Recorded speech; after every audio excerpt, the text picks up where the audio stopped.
Welcome to Influential Entrepreneurs, bringing you interviews with elite business leaders and experts, sharing tips and strategies for elevating your business to the next level. Here's your host, Mike Saunders. Well, hello and welcome to this episode of Influential Entrepreneurs. This is Mike Saunders, the Authority Positioning Coach. Today we have with us Marc Cerniglia, who's the owner of Spotlight Branding. Marc, welcome to the program. Hey, glad to be here, Mike. Hey, so I know your company is focused obviously on branding and branding for law practices. So I want to get into what you're seeing in the market and what you do for your clients, but bring us up to speed on yourself, your background, and then what led you to start a branding company focused on helping law firms. Yeah, and I really appreciate that. So it was kind of multifaceted. I think on kind of the altruistic side, we do love working with attorneys because really attorneys make a lot of difference, in the world. And they're the ones charged with holding up justice and things like that. So there's something really powerful about working with attorneys and kind of a motivation to come to work every day and partner with them. And so that is part of it. But then certainly we also just saw a need because attorney and law firms are also a very competitive industry. And it's really hard to know whether you should work with this attorney or that attorney. And while a lot of lawyers spend time or money, whether they're networking or spending money on advertising, we kind of saw that they have a lot of holes in their marketing. They might be getting referrals, but they might not actually be getting as many as they should be. Or they're running advertising and they think it's working well, but there's actually a lot of holes in it and they don't realize it. And ultimately, we use the word branding, but the truth is at the core, it's all about content. I think that law firms and really a lot of businesses don't understand how much content influences all of their marketing. So whether you meet someone networking and exchange business cards or somebody comes through some sort of advertising funnel, whatever content you have, whether it be videos, podcasts, blogs, testimonials on your website, your social media accounts, they're likely to come across these things at some point. And what we have found is that when you implement an effective content strategy, all of your marketing works better. Even your networking works better. And that's kind of how we landed on what we do, because we really become the creators of that content for small law firms. I love how you introduced that, because there's a couple of things that jumped out at me. Number one of the aspects of branding is how you formulate your brand in the mind of the consumer. So that target market, so that attorney, that law firm, how is that firm seen in the community, in the mind of the consumer? And that goes into branding, because guess what? I know you'll agree with this. Branding is not just let's spruce up the logo or the website. Branding is the ethos of the company, the firm, the brand. So in the mind of the consumer, and then it gives them, when you start creating that content along that line, it gives them a track to run on, because here's a little writer downer for anyone listening, or you, Marc. Have you ever read the book Building a Story Brand by Donald Miller? Sure have. Read the two books that come before it as well, which really adds more depth. Yeah. But so as you know, in that book he talks about if you confuse, you lose. And you can't be talking about this and that and the other thinking, we're doing great content marketing, because if you're confusing your audience and talking about all these different things, they're like, I don't even know what you stand for or what you're doing. So talk a little bit about how you help your clients align the content so that their brand is seen as fresh and relevant, helpful, and as well as being very, very concise and precise. Well, it's so funny. I'm actually really glad you brought up Story Brand. And for those that are listening, we did not even talk or plan that prior. So that's too funny. But the reason it's interesting is because it's actually one of 3 books that every new Spotlight Branding employee has to read. Oh, neat. But what's interesting is that Story Brand, for the listeners that haven't read it, it's all about how your marketing has to tell a better story, and how, in your marketing, your business shouldn't be the focus.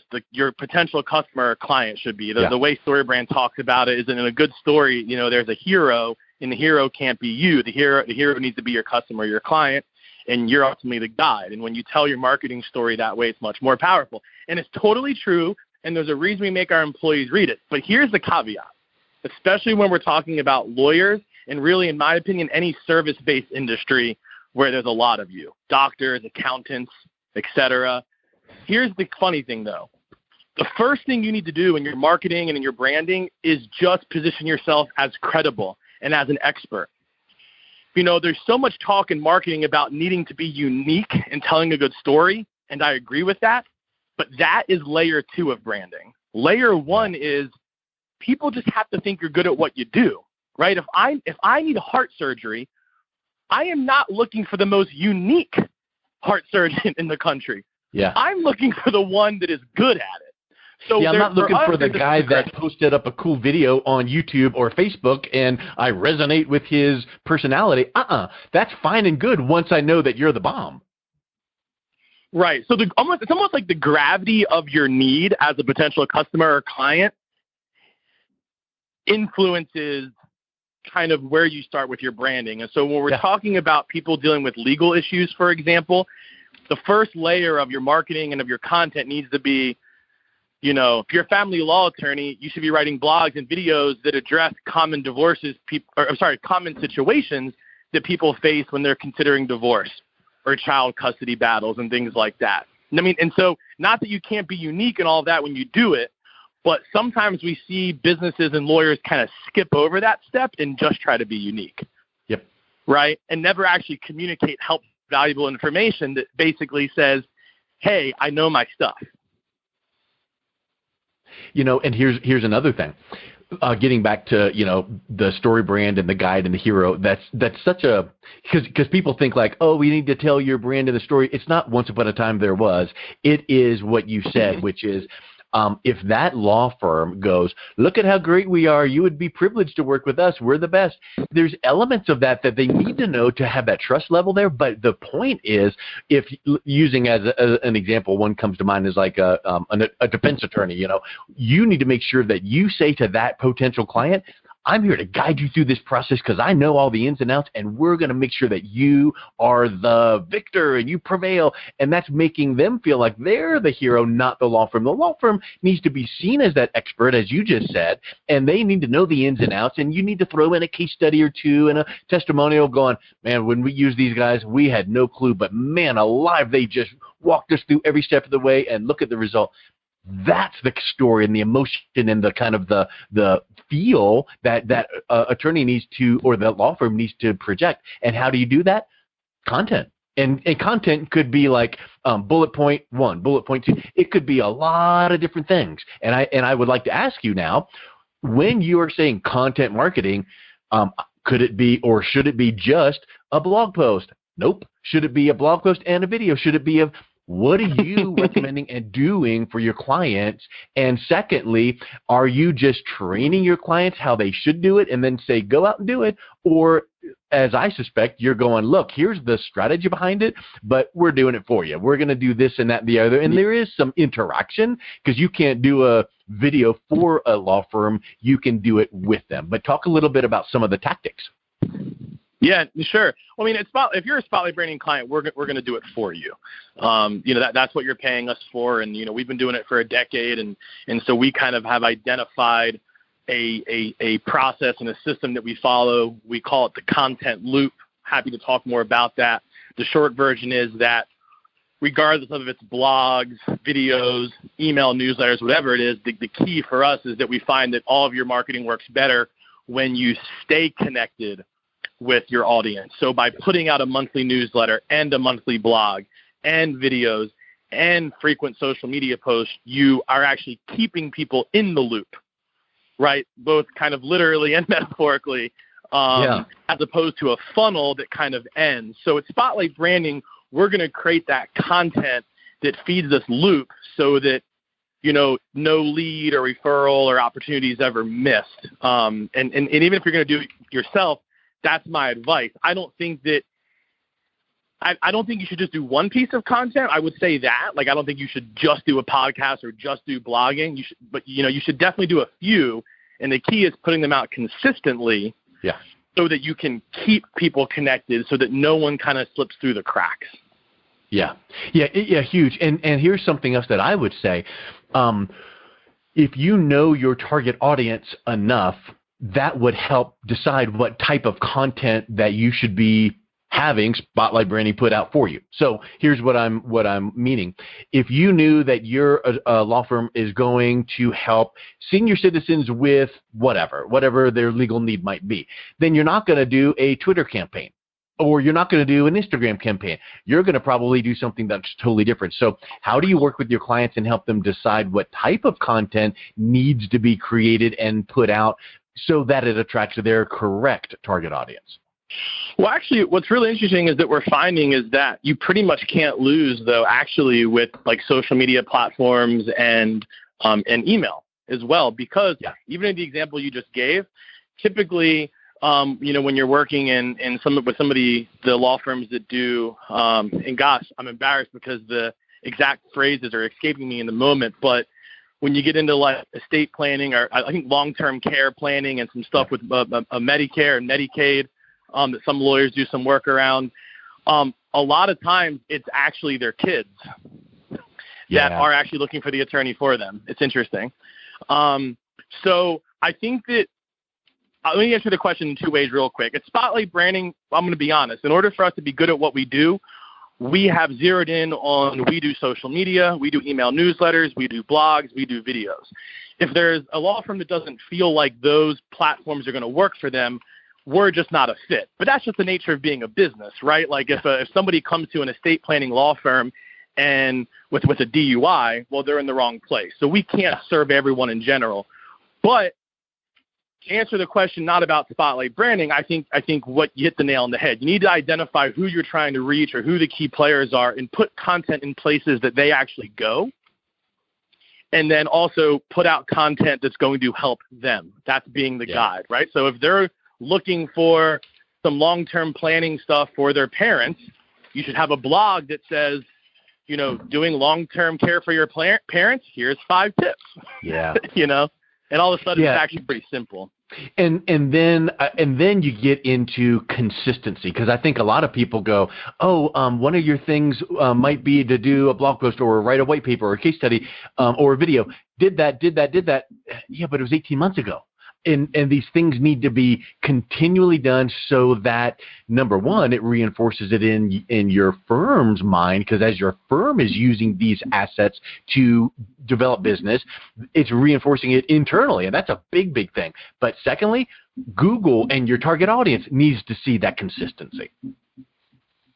Well, something that's really key in what you just said there too, that to be very, very, very vulnerable, sometimes our own clients don't understand this, and it's a conversation we have continually, but a lot of times there's going to, like, having repetition in your topics or reusing content in more than one places is actually key, right? Yeah. If you don't fully understand marketing strategy or content strategy, then it might kind of seem like it's redundant. But, a quick example, you write a blog post about 5 tips for making divorce smooth for the kids.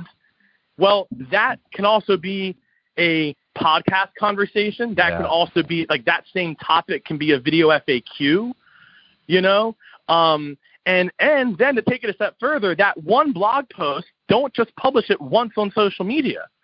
Publish it once a week for the next 5 weeks, the same exact blog, because when you publish something on social media, it's not like everybody you want to see it sees it. Right. And so when you, the lawyer, are looking at all of your content, you see repetition. But when somebody else looks, not only are they probably not even going to see the repetition, but the funny thing is, if they do, you know what they think?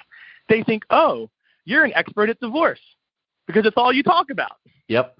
Well, and here's another thing.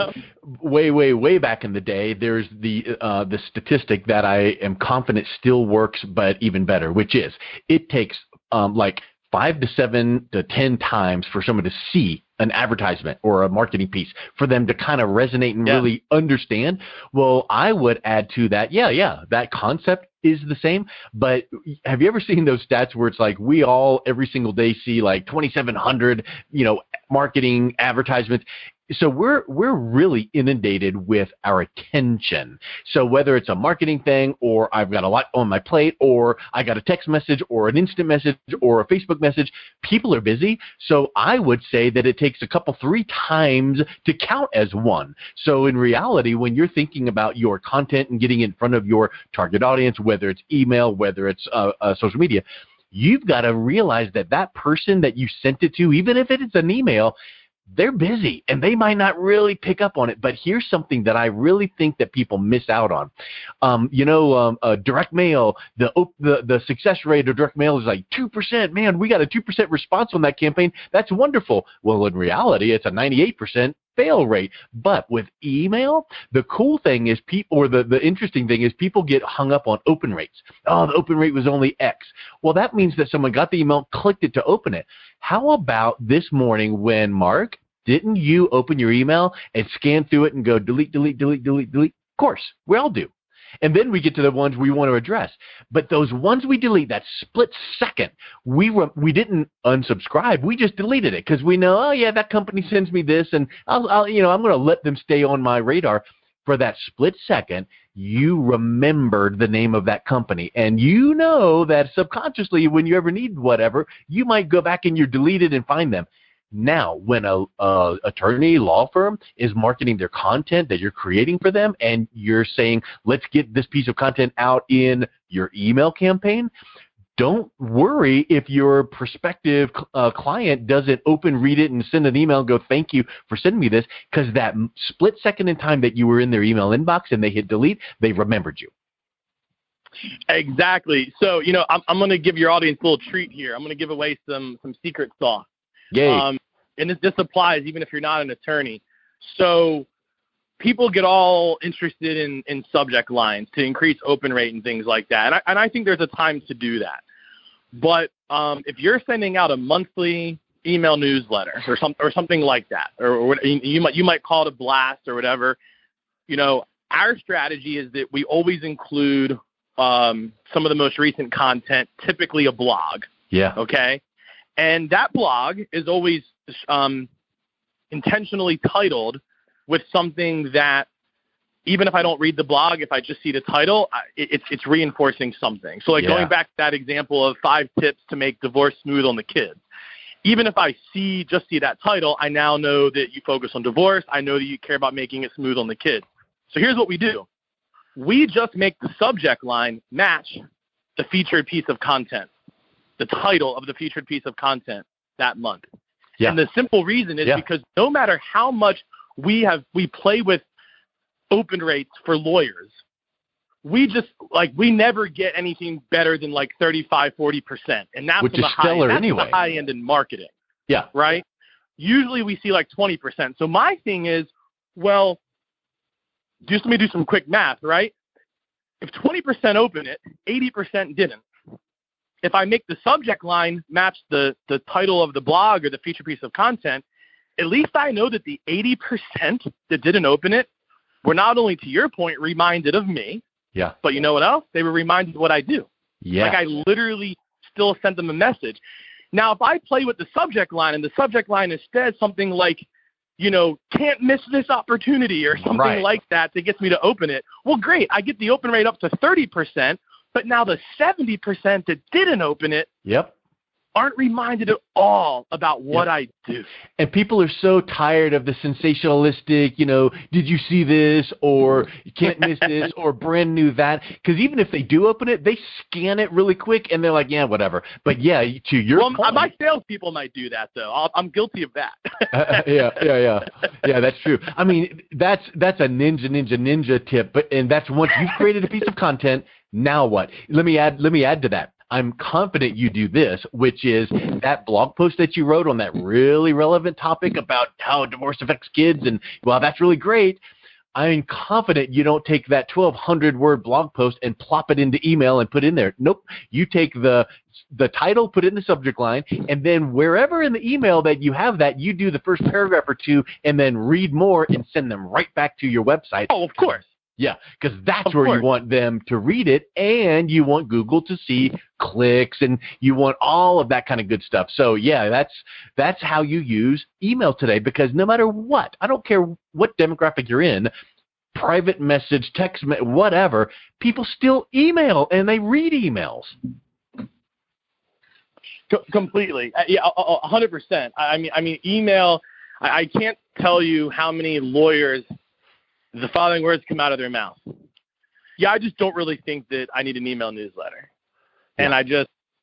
I just, it's not even about whether or not they become a Spotlight branding client or not. It's that, I mean, I'll just throw a quick stat out there, which I think goes beyond law firms, although the study was specifically on law firms.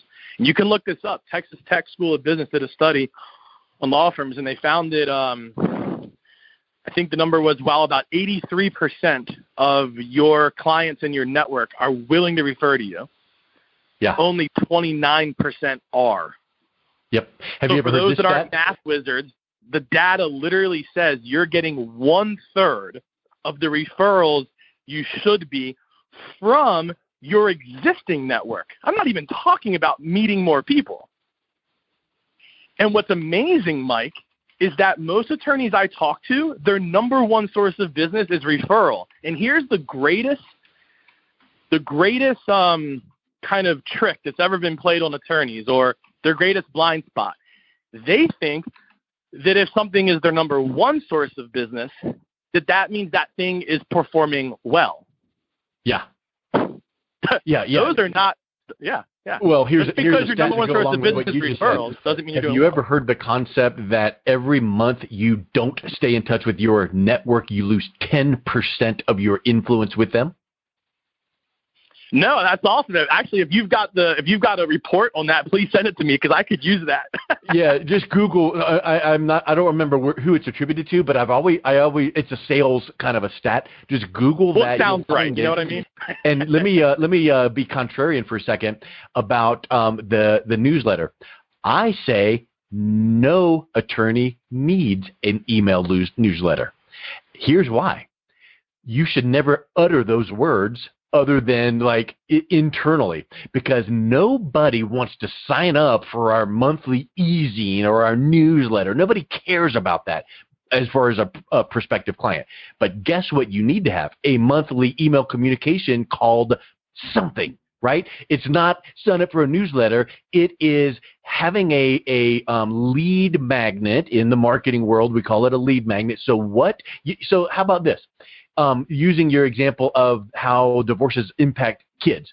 Maybe your lead magnet for your divorce sector in your firm is the 5-point checklist to make sure your kids are prepared for a potential upcoming divorce. Download now. Well, now all of a sudden that's really specific, and that's on your divorce section of your website, maybe not even your main page, or maybe if it is, it's really specific. Well, then when they download that checklist, because that gives the feeling of, ooh, it's not 405 things, it's 5 or 9, something small. And then guess what happens? When you deliver that PDF to them, now your email automation kicks in, and every few weeks they get this all of that, but never, ever call it your email newsletter, because your prospective clients don't want that. But guess what they want? Something that's going to help them. Here, have you ever heard this kind of tongue in cheek? What's everyone's favorite radio station? Everyone's favorite radio station? Everyone, without fail, everyone's favorite radio station is WIIFM. What's in it for me? So if we can broadcast / advertise on WIIFM, so what's in it for your prospective law client, your target audience? What's in it for them to give you a personal item? Their email, their real email, not a throwaway fake one they never check. What's in it for them? Not your dumb monthly e-zine, right? And I can't tell you how many times I go to any kind of a website, download a monthly newsletter. They don't want that. They don't want it. But guess what they want? What's in it for me? I want something that's going to fix a problem, something that's going to help me get better. So that's what you do, and then you layer that into your monthly email communication, which which can be, quote unquote, your newsletter content, all of the things you're saying, right? But please don't tell your website visitors that, get my monthly newsletter. In fact, check this out. When you have your admin at your law firm or your marketing assistant or whatever, you need to sell and promote that lead generator. So when someone's calling in and saying, oh, hey, we're going to set up an appointment, or I've got some basic questions, maybe your admin says, hey, okay, great, I'm going to get you set for next week. Okay, we're going to confirm that. You're going to get an email confirming, hey, by the way, our firm just put together this really neat report called the 5 blah, blah, blah, blah, blah. Can we shoot that to you by email as well? Okay, good. Well, now that's permission to send it to them, and now they're getting that nice resource. They're confirming their appointment, and they start getting the email drips, which is going to pre-frame their authority and expertise so that when the meeting, whether it's Zoom or in live, in person or whatever, now that partner, that attorney walks into that meeting pre-framed as helpful, educational. So I just think that, you were really hitting the nail on the head with, you've got to have email communication no matter whether the attorney goes, I don't think my people want it or not. They don't want another email, but you know what they want? Something that's going to help them. I agree. And let me just kind of share what's worked so far for our clients from like a very specific formula standpoint. We haven't experimented as much with kind of reframing the name. So that's actually something to consider. For Spotlight Branding clients that are listening, hopefully we don't, field 200 phone calls today asking to change the name of their newsletter because that'll be fun. But in all seriousness, here's what we've seen work. So we haven't experimented with the name change as much, but what we do, and it's really the same thing you were saying, just with a different angle on it, is when we share about the newsletter, we share the value of them signing up for it. So that is the key, But here's the other thing we've actually educated our clients on. Rarely for a law firm is a newsletter going to be a great lead magnet, to your point. Like, and to put it another way, if we're kind of using too many marketing terms, rarely is an email newsletter going to be the entry point for somebody. They're much more likely to sign up for some sort of free resource that is very direct value. Yeah. So that's part of our formula. Every Spotlight Branding client gets a top of funnel lead magnet, some sort of, 2 to 4 page white paper that is, targeted to their audience, that is meant to capture the leads. And really the email newsletter serves as that follow-up sequence. But I will tell you this. We do promote the newsletter still on social media and the website. And what we have found is that it's less about getting conversions through the newsletter, because to your point, most people probably aren't going to sign up for that. But what we've found is that it's still people seeing that you have the newsletter still actually reinforces kind of credibility and expertise, because now you're the attorney that has this and has that and has that other thing. I might only sign up for one of those things, but even just seeing the abundance of resources. So that's kind of been our formula, is to, have a top of funnel thing that they want, but then the newsletter's there. So the number one, they know it exists, and that kind of reinforces credibility. And then whether they signed up for the newsletter or not, if they're in your email list, they're going to get the newsletter. Yeah. So. And it's all circled around content, which means we're teaching and educating and advocating for the needs of our target audience, showing how that law firm will solve the problems that they have. But it's kind of like laying down the breadcrumb trail. They have to understand this first, and then understand that, and then get a feel for this, and then see that they do this to get a like and trust relationship with that law firm before they go, I'm going to come in and talk to you because I know it's going to be a sales conversation. Come on. So before they do all that, they've got to feel really confident, and you've got to do that with content and your branding and marketing. So I love what you guys do, and it's just really great talking. I think we could talk for another 4.5 hours before taking a deep breath and going for another 4. So I really had a great time. Absolutely. Same. Hey, what's the best way that someone can reach out to you guys, pick up a copy of your book, listen to your podcast, and interact with what you guys do for law firms? Yeah, so I know it sounds cliche, but the best thing you can do is visit spotlightbranding.com. But the reason for that is because we have 3 great resources right now, right at the top of your website. And one of them is for a limited time. And that's right now you can still get a free copy of our book, which is called The Ultimate Solo Lawyer Guide to More Referrals and Better Clients. That's a book we published recently, and you can get a free copy through our website. We've also got a report just below that kind of talking about why SEO is overrated and content shouldn't be focused there. That's called our anti-SEO report. And so you can request that report. You could get a free copy of our book. And then if you like listening to podcasts, we also we do the Law Firm Marketing Minute podcast, which you can get to from our website or lawfirmmarketingminute.com or wherever you like to listen to podcasts. Awesome. Well, that is so great. Thank you so much for coming on, Marc. It's really wonderful getting to know you. Absolutely. Same, Mike. Thanks for having me. You've been listening to Influential Entrepreneurs with Mike Saunders. To learn more about the resources mentioned on today's show or listen to past episodes, visit www.influentialentrepreneurssradio.com.